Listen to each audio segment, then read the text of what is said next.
મારા ભાઈઓ બહેનો સાંભળો, પછી આપણે આનો ખુલાસો કરીએ। शायद अपने करियर का सबसे ऐतिहासिक भाषण दे डाला। और सबसे बड़ी बात, प्रधानमंत्री नरेंद्र मोदी राहुल गांधी के भाषण से इस कदर बौखला गए थे कि उन्हें झूठ का सहारा लेना पड़ा। राहुल गांधी ने अपने भाषण में स्पष्ट तौर पर हिंसक शब्द का इस्तेमाल भारतीय जनता पार्टी और उसकी सोच के साथ किया, मगर प्रधानमंत्री अचानक उठ खड़े होते हैं कि हिंदुओं को हिंसक के साथ नहीं जोड़ा जा सकता। तो हमारे सारे के सारे महापुरुषों ने अहिंसा की बात की, डर मिटाने की बात की, डरो मत, डराओ मत। और दूसरी तरफ शिव जी कहते हैं डरो मत, डराओ मत, अभय मुद्रा दिखाते हैं, अहिंसा की बात करते हैं। और जो लोग अपने आप को हिंदू कहते हैं वो 24 घंटा हिंसा हिंसा हिंसा, नफरत नफरत नफरत। विषय बहुत गंभीर है। पूरे हिंदू समाज को हिंसक कहना नहीं नहीं नहीं नहीं, नरेंद्र मोदी जी पूरा हिंदू समाज नहीं है। राहुल गांधी ने शायद अपने करियर का सबसे મારા ભાઈઓ બહેનો, આ વ્યક્તિ તાનાશાહ ગંડુ રાજા કેટલો જૂઠો છે। રાહુલ ગાંધી સાહેબે ઐતિહાસિક ભાષણ આપી દીધું। આ અભિસાર શર્મા પત્રકાર કહે છે, અને હું આભાર માનું છું અભિસાર શર્માનો કે પોતે ગોદી મીડિયામાં નથી, જે કાંઈ હોય છે એ સાચું કહી દે છે। અને આવા પત્રકારોની ખાસ આપણા રાષ્ટ્રને જરૂર છે। પત્રકાર એ રાષ્ટ્રની ચોથી જાગર છે। પત્રકાર એ રાષ્ટ્રની ચોથી જાગીર છે।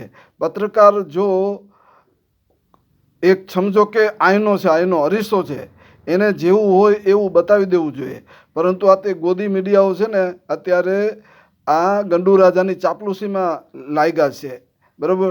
ત્યારે આવા ગણ્યા ગાંઠિયા પત્રકારો હવે રવીશ કુમાર છે, અભિષા શર્મા છે, આવા અજીત અંજુમ છે, બરાબર, પ્રજ્ઞા મેડમ છે, એ બધા ખૂબ જ તટસ્થ રહીને સાચું બોલે છે। એટલે આવા પત્રકારોની ખાસ જરૂર છે મારા ભાઈઓ બહેનો। અને જ્યારે જ્યારે મોદીને ભી પડે ને ત્યારે જૂઠનો સહારો લે, બોલો, ત્યારે બધું ઓર ઘોર બધું હિન્દુ સમાજનું નામ લઈ અને હિન્દુ સમાજને ભડકાવીને પોતાનું લોઢું ગરમ રાખે છે, બોલો। હવે અહીંયા રાહુલ ગાંધી સાહેબે શું કીધું કે તમે 24 કલાક હિંસા હિંસા હિંસા કરો છો, તો શું તમે હિન્દુ આવા હિન્દુ હોય? હિન્દુ કોઈ દી હિંસાની વાત કરે જ નહીં। અહિંસક રસ્તો લીએ, એ જ હિંસાત્મક રસ્તો લીએ, સત્યાગ્રહનો રસ્તો લીએ અને પ્રેમનો રસ્તો લીએ, સદભાવનાનો રસ્તો લીએ, એ હિન્દુ સમાજ કહેવાય। પરંતુ આજે હિંસાનું બજાર ગરમ છે અત્યારે આ ગંડુ રાજાના શાસનમાં।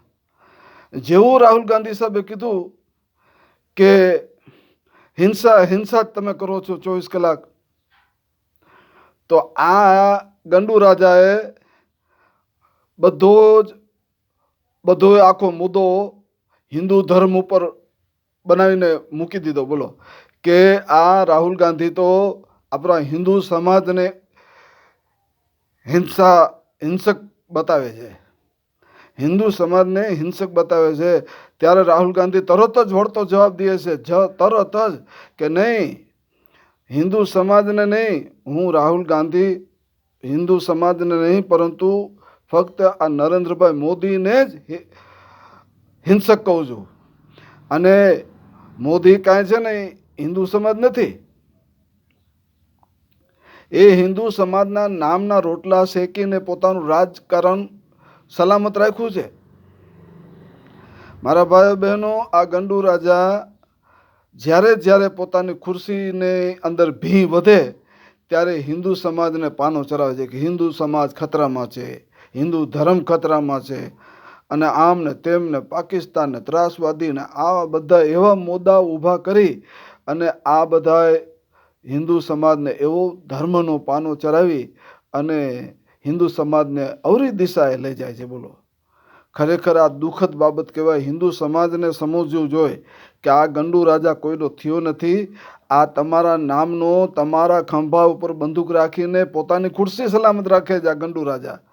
મારા ભાઈઓ, હિન્દુ ભાઈઓ બહેનો, તમે આ ગંડુ રાજાનો તમે શિકાર ન થાવ, તમે એવું હું તમને ખાસ આહવાન કરું છું। હું ગુજરાત જનતા સમર્થન પાર્ટીનો પ્રેસિડેન્ટ ગુલામ હુસૈન ઉમરભાઈ બલોચ મકરાણી. જય હિન્દ, જય ભારત, જય સંવિધાન.